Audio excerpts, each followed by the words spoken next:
Welcome to the Next Level Human podcast. As a human, you have a job to do.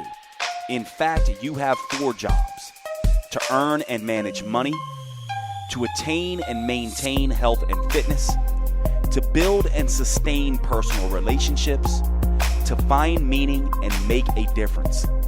None of these jobs are taught in school, and that is what this podcast is designed to do. To educate us all on living our most fulfilled lives through the mastery of these 4 jobs. I'm your host, Dr. Jade Teta, and I believe we are here living this life for 3 reasons and 3 reasons only: to learn, to teach, and to love. In this podcast, I will be learning, teaching, and loving right along with you. I'm grateful to have your company. Here's to our next level.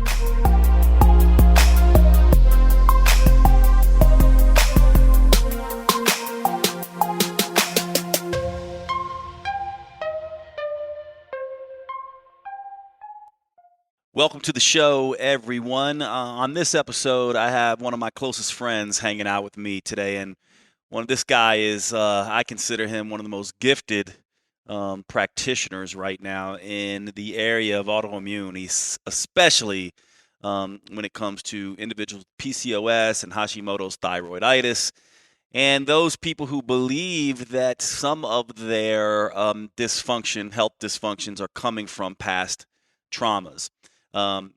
My friend, Justin Janoska. I want to tell you where you can connect with him, because I'm sure after listening to this, you're going to want to make sure that you follow him. If you go to Instagram, where Justin spends a lot of time educating, you can get him there at Justin Janoska, JustinJanoska, at Justin Janoska. You also can go over to his website, which is the Autoimmune Revolution. .com, and he has on his Instagram, by the way, he's got a link tree with a ton of stuff there, free programs for you, lots of videos and whiteboard tutorials and things like that. He is also the author of the book, The Flexible Dieting Disaster, which covers a lot of what we're going to cover in this particular conversation. Justin came down to Asheville, North Carolina, where I've been spending my time, and we got to have a chat, so I'm super excited for you to get a chance to connect with him and hear his thoughts. Make sure you go follow him, give him a shout out, and I will see you at the next episode. Enjoy this interview and discussion. What's up, everybody? Welcome to today's show. I have one of my closest friends on the show today, Justin Janoska. Many of you who have followed my work already probably know Justin because he has taught with me, and he's also someone who teaches me an awful lot. We've been learning and teaching with each other back and forth for several years now. And he has a master's in nutrition. But one of the things that is most interesting to me about you, Justin, is that you have developed an expertise that I can't think of anyone else actually truly who has your expertise. And it has to do with this crosstalk between the nervous system and the immune system, and how that interacts with the endocrine system and leaves us susceptible to many different types of diseases, mood disorders and things like that, but especially autoimmune conditions. And this has been where you've kind of spent most of your time, and it's a really interesting area of science. It's an area of science that I always look to you to teach me on, and I wanted to have you on to basically cover this with everybody. You have a book out. The Flexible Dieting Disaster is Justin's book, and it covers a lot of this stuff, right, that we're going to cover today. Yeah. So any of you who are interested, and I know you're just going to be fascinated by this discussion, check out The Flexible Dieting Disaster with Justin. That book is available on Amazon, right? Yep. Go and grab that because it goes into his work. So let's kind of start. I'll let you start wherever you want, but what I really feel like might be especially useful for people is to just give them an idea of how the immune system works. Because I think as we get into this discussion, they're going to need to have a little bit of an understanding of how trauma and mental emotional stuff crosses over into immune function. So give us an idea of how all this works, just starting us with the general overview of the immune system. Yeah, I mean, it's really complicated. And I think anybody would say that when they really spend enough time looking at the immune system.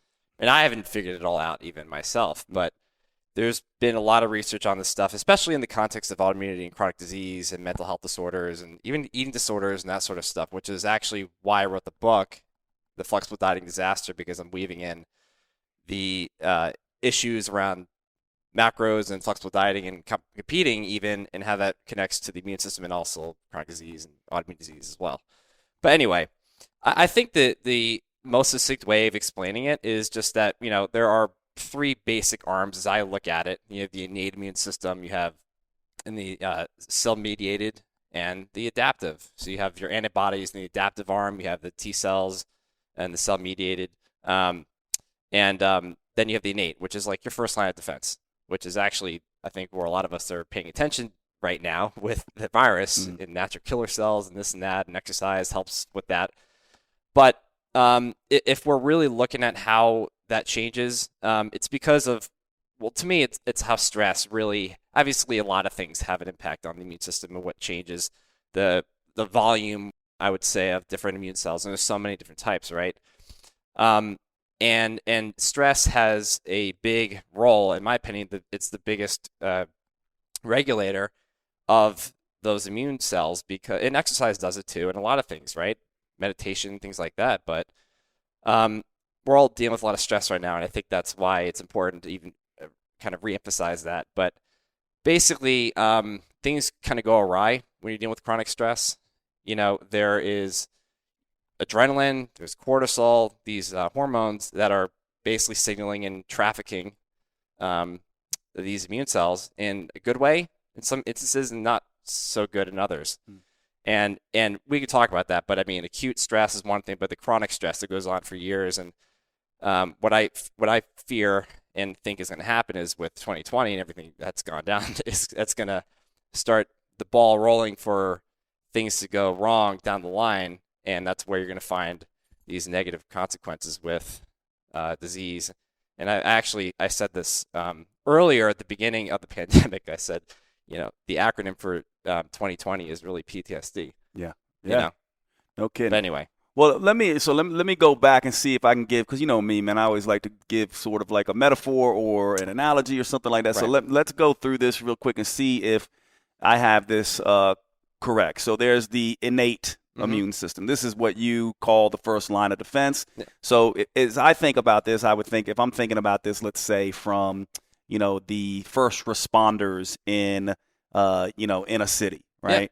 Yeah. This is kind of like the individuals who see and spot something that doesn't quite look right. So this might be the cops you call, or maybe even your next door neighbor who says, I see smoke coming from a building or something like that. And it's sort of like the first people on the scene, right? So this would be like the foot cops, the neighborhood watch, these kinds of individuals. And so then we have the sort of cell-mediated immunity and the adaptive immunity. So from my perspective, I would say, all right, now once we know, and I'm asking you to kind of correct me on this if it's not, but I would say once we know we have a neighborhood, let's say, that is, a troubled neighborhood, we may end up having more patrols and things like that around, right? So this would be, the foot soldiers talking to the detectives, talking to the SWAT patrol. This is sort of more like the cell-mediated, where it's sort of like we need a little bit more help here, and we're going to communicate to other immune cells, which are going to do the job of taking care of business in a sense.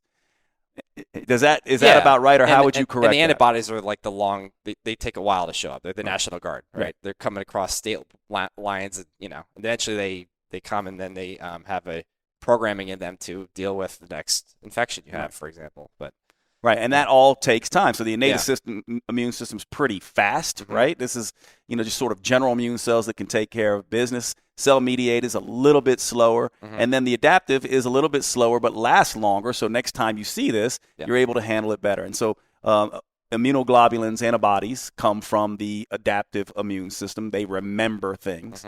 And the other ones are sort of like the short-term sort of battle sort of going on. So one of the things we've seen with COVID, I know we're not going to talk about that, though, is we don't know how long we make this adaptive response and how long it will last before the immune system has to go back to its sort of regular Mm-hmm. sort of surveillance and Mm-hmm. things like that. So if we all have an idea of that, now you talked about this idea of stress. And I know people get a little bit confused with stress, but it's something you and I deal with a ton. Anything that in my mind that throws the metabolism, which by the way, when I say metabolism, I mean the nervous system, the immune system, the endocrine system, and all of it, but anything that throws the metabolism out of balance is a stress. And when the metabolism is constantly being thrown out of balance, it has negative consequences on the immune system. So run us through what might be an example of how this begins to happen. If I'm an individual who's under chronic stress, and what kind of stresses that you would think would be most, sort of prevalent, that then all of a sudden my immune system starts dealing with issues. Yeah. I mean, it's true. There are a lot of things, a lot of triggers that could be stressful, right? Quote unquote stressful. And I think, yeah, that's all valid and true. The sun, the climate, the toxin, whatever. But for me, it's the psychological stress that kind of is severely underrecognized and overlooked, I think. And we know about it, but a lot of us don't. I think we kind of brush it off. I think it's not a big deal, or it doesn't really have an impact, but it does actually. And the research has made it very, very clear. And that's really the insidious problem, growing problem, I think, with chronic disease as a whole, but particularly in autoimmune disease, because that's what I spend my time with the most, working with people, So what would an example be? I know you deal a lot with trauma. So let's say I'm someone who had mental, physical, or emotional abuse as a kid, let's say. Yeah. And this was something that I dealt with. And it seems like what your work essentially says is if that is something that you've gone through as a child, it's going to essentially prime you to be extra, sort of reactive or especially susceptible to certain things. So walk us through how that works, because at first, I think you're right. People, it's under-recognized because people, they kind of have a sense these things are linked, but what is the mechanisms, if any, or a way for us to be thinking about this? Yeah, it's really interesting because when you go through like an acute stress response, that's psychological, like, somebody hit your car, or, your vote didn't get mailed in. That's right. We just had the vote, by the way, as we're doing this podcast. Whatever that is, and you freak out, you have anger, resentment, anxiety, whatever that is. There is changes in the immune system in those three arms we talked about, and like for example, like the natural killer cells in the innate arm goes up, and then it goes down, and then the T cells go down as well eventually. And exercise actually does the same thing, right? It increases natural killer cells, which is great because it's dealing with viruses, a lot of things like that, which is why, ironically, we want to exercise, right? We haven't been able to do it very well lately. But getting that up is great. And then what happens is that there's a big shift, and like I said earlier, there's retrafficking, there's different the immune cells respond or don't respond to the cortisol and the adrenaline that's coming through the body with chronic stress. And this is why it's hard to pick out, because a lot of us are dealing with it in a way where it's buried subconsciously. We've forgotten about it. We numbed it out because that's how we survived, right? We have to cope with it somehow. And that's where we can see this stuff on even immune panels. You can run a Team B cell profile and see actually what's happening. But still, you can find that the overall what happens with long-term stress, it's different because all the research kind of hints at the same thing, but there's different. It's not very, very clear. It's like some immune cells are looking like this, some look like that, right? Cortisol does this and that. But generally speaking, what I found is that chronic unrelenting stress is really, it's decreasing natural killer cells, it's decreasing T regulatory cells, which is really important, especially in autoimmunity. So if you don't have them, you're in deep trouble a little bit. It's also knocking down Th1 cells, right? And dendritic cells too. That's another part of the innate immune system. And what happens is that the macrophages are the ones that seem to be resistant to cortisol. So, we talk about stress and cortisol and how it stops the inflammation, right? It suppresses immunity, which is true, right? You obviously give that as a drug. But it actually does the opposite long term.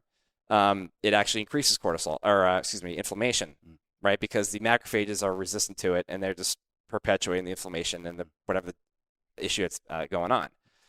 So you end up in a pro-inflammatory state, and that's where you run into a lot of issues. And we can see this across many different contexts with trauma, because childhood abuse, physical abuse, sexual abuse, emotional neglect, relational trauma, whatever that is, bereavement, death, bullying, it creates all these really adverse and unfavorable consequences with the immune cells, and inflammation is really high. We can even find CRP levels being high 20 years later after you've been abused. I mean, that's what we see. And for those who don't know, CRP is one of the chief measures of inflammation that we use to measure to see if you're inflamed. So let me walk through a little bit of this to see if I understand. So let's imagine, and just tell me if this is a good analogy. I mean, we kind of have some context. I'm in North Carolina now. We're sitting here talking, but I was just in L.A., and for a period of time in Los Angeles this year, we had COVID going on. We had extreme fires everywhere. We had riots happening. Mm-hmm. And essentially, if we look at this as the immune system is trying to deal with all of these things. That would be like your extreme stress. This would be like being bullied, being neglected at home, and being physically or sexually abused somewhere else, right? Yeah. You got all this stuff sort of happening. So this is what was going on in Los Angeles. And one of the things that they began to talk about was this idea that, okay, we don't have enough cops in certain neighborhoods all of a sudden because they're all, down in Santa Monica. Mm-hmm. Like, they're pulling people from Hollywood and they're pulling people from Venice and they're pulling cops all into Santa Monica. Yeah. And at the same time, we don't have enough firefighters in any of those neighborhoods because they're all up in Ventura County fighting the immune fire in a sense up there. And then you have COVID and all the first responders sort of responding to that. And all of a sudden you're sort of like, well, the city and our ability to respond in general starts to become compromised. And so I'm kind of seeing this as what's happening now. What's fascinating about this is what it sounds like you're saying is it's not even that bad, Jade. It's that once that happens, even when the fires stop and the riots stop and COVID clears, your immune system still seems to, for long periods of time, and I want to ask you how long, still seems to be maladapted. And so all of a sudden you still don't have the cops you need on the street. You still don't have the firefighters you need on the street. And you still don't have the sort of nurses and doctors and EMT that you need there. It's almost as if this extreme stress for this short point of time in your childhood or anywhere else causes these negative consequences that last for years and years. And if this is what you're saying, then how long does this last? This is a forever thing, and what mainly do we see other than this pro-inflammatory state? Yeah, it's hard to know, right? We're looking at big group cohort studies, but I mean, we're not actually checking all the immune cells and things that I would be doing with the client anyway, right? So from a generalized standpoint, we can kind of conclude that, I mean, it goes on for a long time. And you may never know it. And people say to me all the time, "Oh, I don't have stress. I had a great childhood. Everything was great. My parents were nice. I got good grades, whatever." And that might be true, awesome. But they may go through an experience and not realize it's actually leaving like a pretty indelible mark on their system, and that's shown up behaviorally. They're not, they're reacting to it in some other way.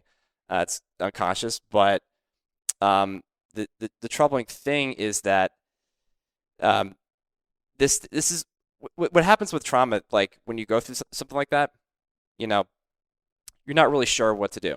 So let's go back to this idea. If the immune system, so you were talking about this idea of it's sort of like PTSD, right? So it's almost like I would describe it as almost like, from what you're saying, post-traumatic immune suppression or post-traumatic immune dysfunction. And so if this essentially is happening, where one trauma in our lives can then create a suppressed or dysfunctional, and because I know you're talking about sometimes you're having one area of the immune system that might be hypervigilant and another area of the immune system that's not responding. How long does this last, and what are sort of the major sort of consequences of that? Do we know? Yeah, so there's this like term called biological embedding, they call it, where, as you could probably assume yourself, Jade, is like there's this dysregulation of the HPA axis, right?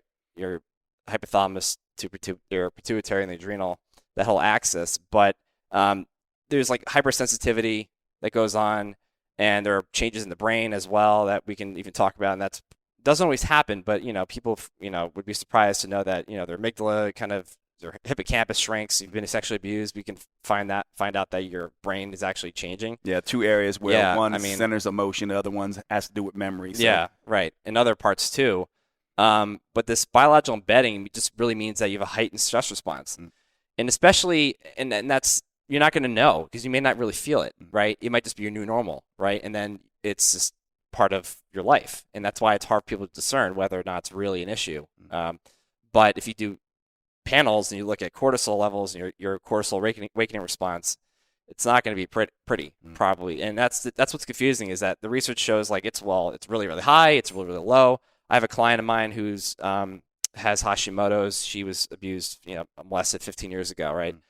Do you think it's still? And here's an example of what I mean. She's still living with it because that her body's still perceiving that stress, because she has. We recently looked at her cortisol; it's flatlined. It's like bottom of the ocean. That's how I know. Yeah. But conversely, we can see that people have the opposite, and they're really high. PTSD usually has a low cortisol pattern, but and then what happens in between with the immune system, that we're not going to really know, and that's why the studies haven't really kind of vetted that all out completely. But we find mostly that there's just heightened pro-inflammatory cytokines, interleukin-1 beta, IL-6, etc. And we don't really know how long it's lasting. And just to drive this home for you listeners, here's the way I see this to make it, sort of a little bit more tangible for everyone. Imagine if you had someone break into your house 10 years ago and steal a bunch of stuff and, beat up your significant other or something. It was a traumatic event. And then what happens is you're waking up every night in the middle of the night, stressed out, remembering this effect. It lives in your body, and you're hyper vigilant, thinking someone else is breaking in with every little creak and every little sound and every little thing that happens. You're jumping out of bed, and you're in this hyper sort of vigilant state. Now imagine your immune system doing something similar, where certain parts of the immune system are overreactive, other parts of the immune system are underreactive, and this is where we get into sort of this autoimmune type condition. Now imagine that every time you heard a sound, you jumped up, grabbed your gun, and just started shooting holes in the wall, right? Yeah. Then you're essentially disrupting your own tissues. And this is the way I have always seen this, but I want to see if you think, yeah, Jay, this is a good analogy for this, because essentially what happens is certain areas start going haywire, you can't regulate it, and now other tissues that you need, such as the thyroid gland, which you mentioned, Hashimoto's thyroiditis, for those you don't know, that's an autoimmune condition of the thyroid gland. And now all of a sudden, the immune system, because of this post-traumatic immune dysfunction, let's call it, starts to behave in ways that do not serve us and start to negatively impact the metabolism. And so what are all the things that can go wrong then, right? Because then you think about the thyroid is an organ that does everything. So walk us through how you see that. Is that a useful way to think about it? And what are other things that I'm missing there in terms of function? Yeah, I mean, basically what I see, and I talk about this a lot, is when you've gone through a stressful event that primes your nervous system and the HPA axis and all that, the immune system starts to get dysregulated, but then you get faced with more stressors, like in 2020, whatever that is, and till the end of time, and you have a hard time really downregulating your immune system. And that's why I say that you can't just diet, supplement, and medicate your way out of autoimmune disease, because if it were that simple, you'd be a lot better, but it's because of things like this, right? Because there's obviously a dysfunctional immune system. That's the crux of autoimmunity. So if you don't balance that out, it doesn't really matter how many times you change your diet. Oh, dude. So I love this, and this gets us to the thing that I think everyone. Yeah. I mean, the mechanism's fascinating, but I think this gets us to the thing that I think everyone wants to know. Okay, Justin, Jade. So then, what do we do? So essentially, if you guys are listening to what Justin said, he goes, okay, this can cause autoimmune conditions, dysfunctional immune system, but we don't know how long it lasts. And he's also saying that guess what doesn't fix it necessarily. Supplements, diet, exercising. And sometimes those things can make it even worse because they can become a stress in and of themselves. So what have you found in the research that are the things that we can do? I'm imagining it has something to do with taking this alert system off the hypothalamus, pituitary, adrenal, thyroid, gonadal axis. But walk us through what should someone be doing then? Obviously, we have to deal with this trauma in some way.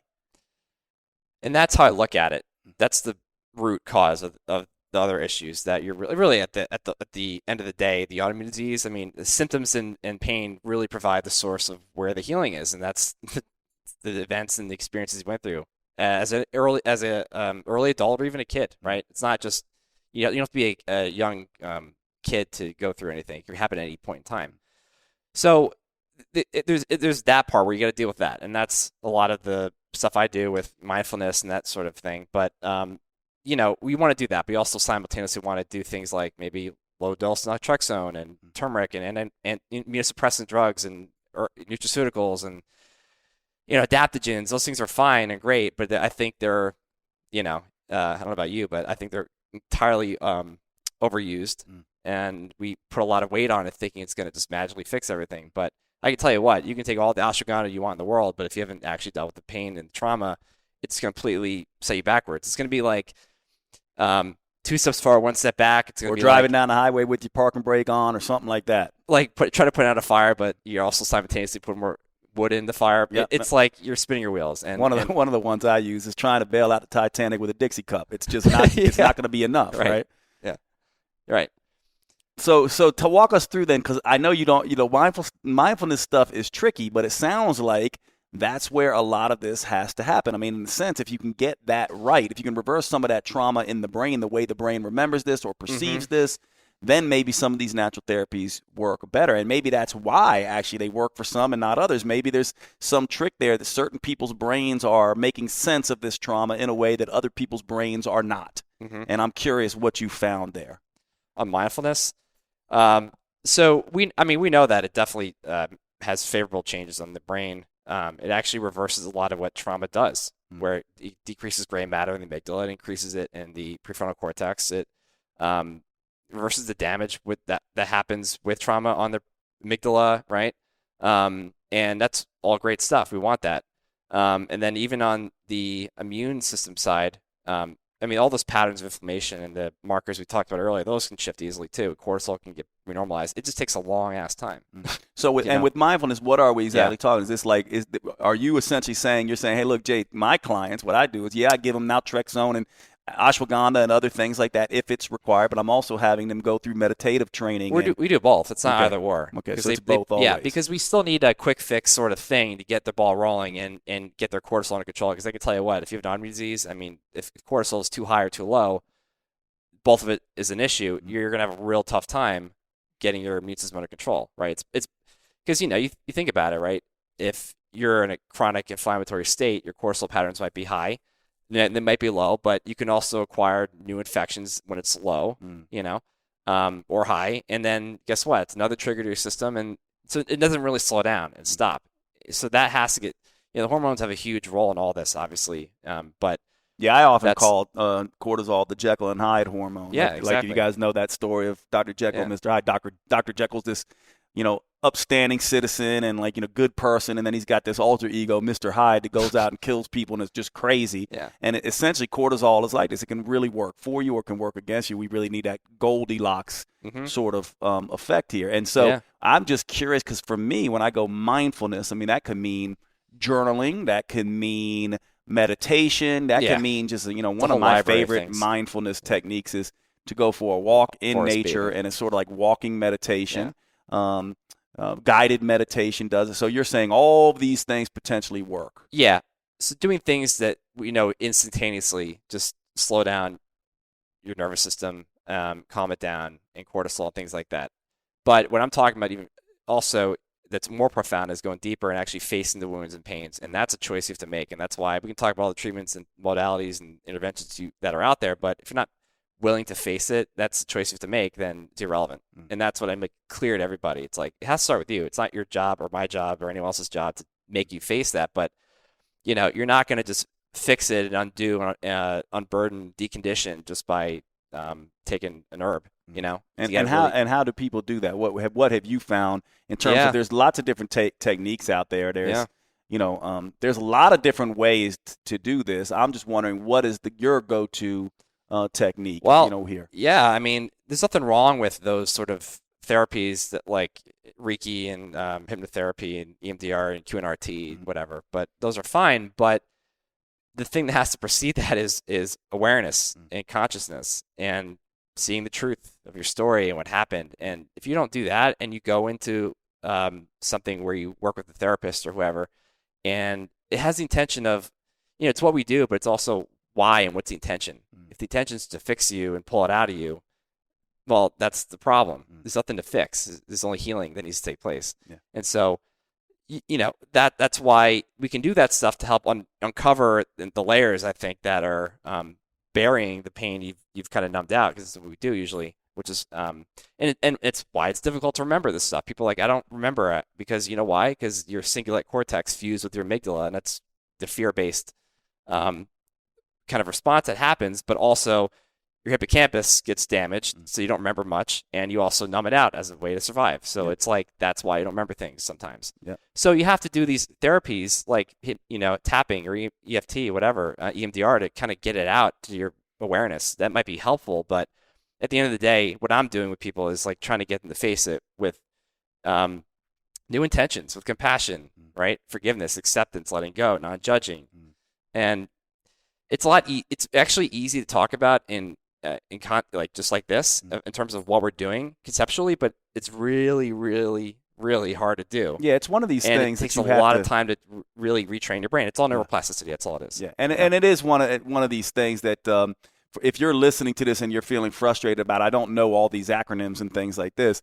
All these acronyms, they're just different tool sets. Like EMDR is using sort of eye movements and certain phrases and things like this that reprogram the way you perceive certain events. And so definitely go and look those up. But all Justin is pointing out is there's lots of different techniques that have been used for this. What he is essentially pointing to us is saying that perhaps the most important thing that comes before that is essentially facing your fear. And actually, I'm going to walk you through, I think the book is called Rewrite, and I did a big dive into this. And I don't actually think you and I have talked about this, so I want to get your take on this.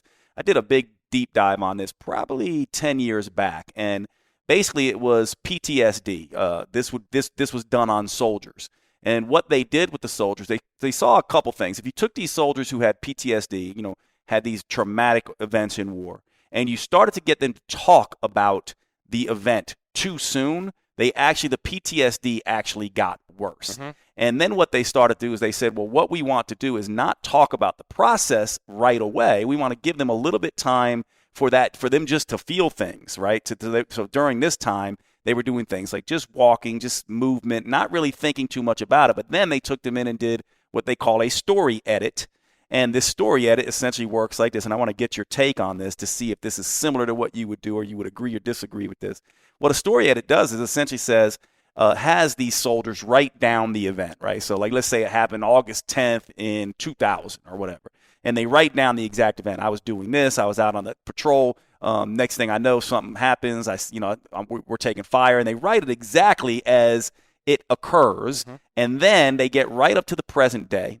And then they have to write into the future and describe for themselves how this event was positive, taught them something, or how they made sense of it. It's almost like they're their own movie producer and director writing a movie with the facts, and then they do the turnaround. And we all know in a movie there's always a hero's journey, there's always a turnaround and sort of an insight. So they're trying to give them their story, plot, meaning, insight, so they can use it to get better. And this seemed to help with PTSD. So now I'm wondering, do you think something like this would help for what we're calling in this episode post-traumatic immune dysfunction and all the stuff that goes along with it? Would this be along the lines of what you've seen in your clients?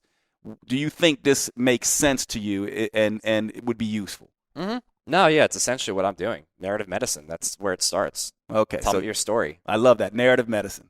Yeah. So walk us through briefly how that would work. It's essentially what you just said. I mean, that's and I didn't make that term up. That's how I learned it, but my mentors. But yeah, I mean, it's like, tell me everything that happened in your life. Not maybe in this particular situation with the war that you're talking about in that context, but just everything that you could think about. You may forget some stuff, but to the best of your ability, just tell me everything that happened. And I can't tell you how many times people do that, and they're like, "Oh wow, I forgot about this. I knew this. I didn't realize this happened in the way I wrote it. Whatever." And that's awareness. That's where it begins, right? And then everything that comes after that, how to work with that in a way that's wise, right? That's the challenge, really. But I think what you said about predicting, or you said writing about what the future would look like if and with the veterans. So that's I'm not doing that, but yeah, I mean, you talk about this all the time. It's like there's an opportunity here, there's a learning, something to learn about from this. How can I transform it into that pain and into a journey of healing and awakening, and use it for a greater purpose? And that's hard. I think people just and that's not anything I'm trying to help them do necessarily or tell them what to do, but they figured it out on their own. That's sort of the insight that comes from it. One of my coaches on my team now was one of my clients, and she essentially did that because she went through a lot of she grew up in an alcoholic family, right? There's a lot of need for control in those situations, being a workaholic, along with all the emotions with that. But after she got through all this, she essentially decided to be a coach and help people with this stuff in autoimmunity.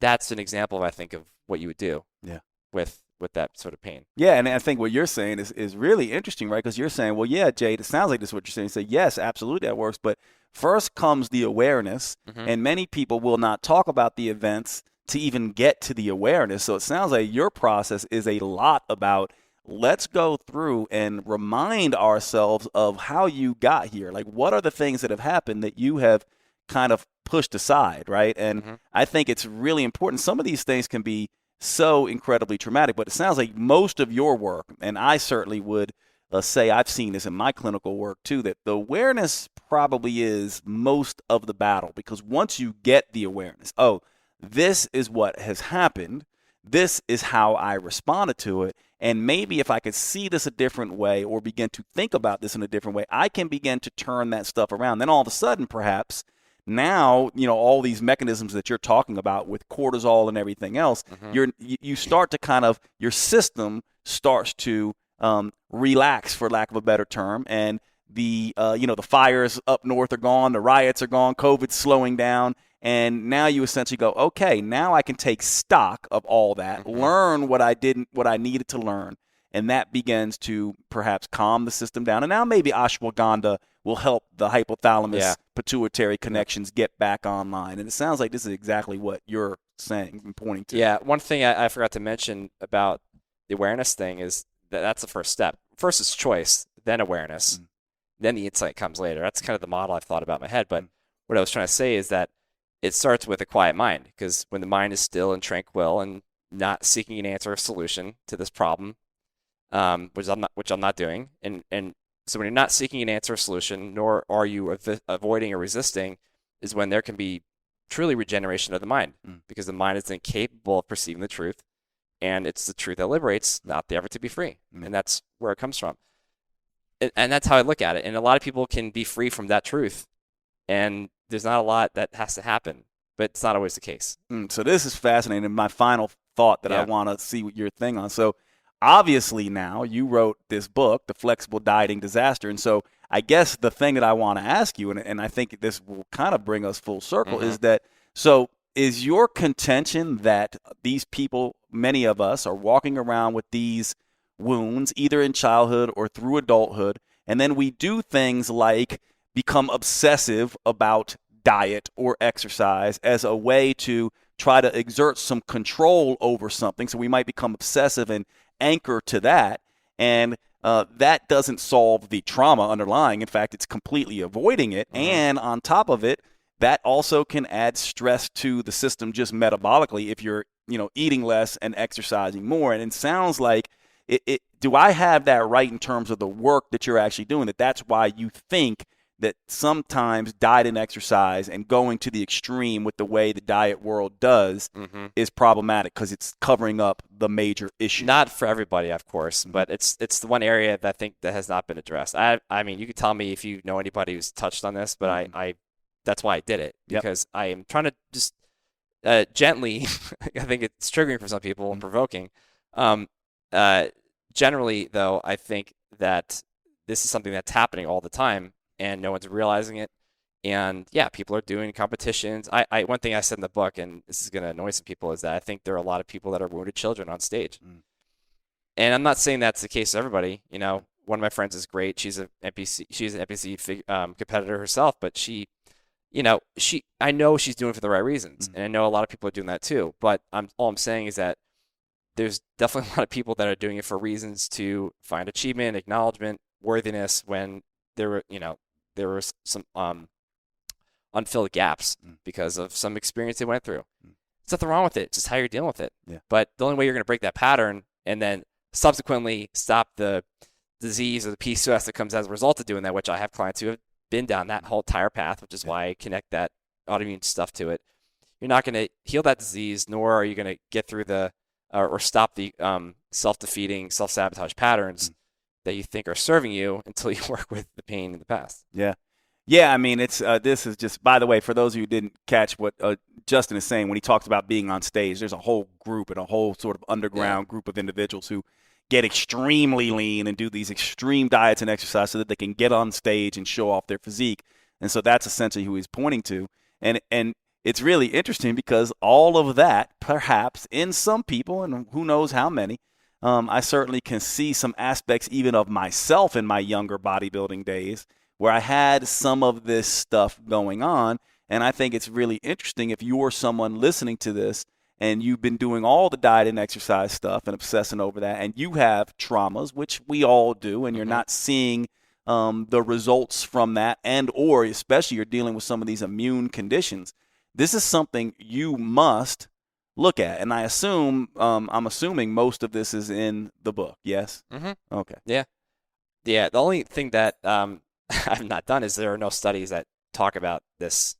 I've looked, and unless you find something, let me know. But I hope one day there will be something that talks about something related to trauma, stress, and dieting, and the fitness, world and bodybuilding, whatever, and just seeing some parallels. But I can tell you anecdotally and with clients that definitely is a real thing. Yeah, and I don't know that there's randomized controlled trials on it, but we do know that in the last 20 years or so, there's a reason we now say psycho, neuro, endocrine, immune system, because the science, the basic science and the way this happens and these connections happen is absolutely there.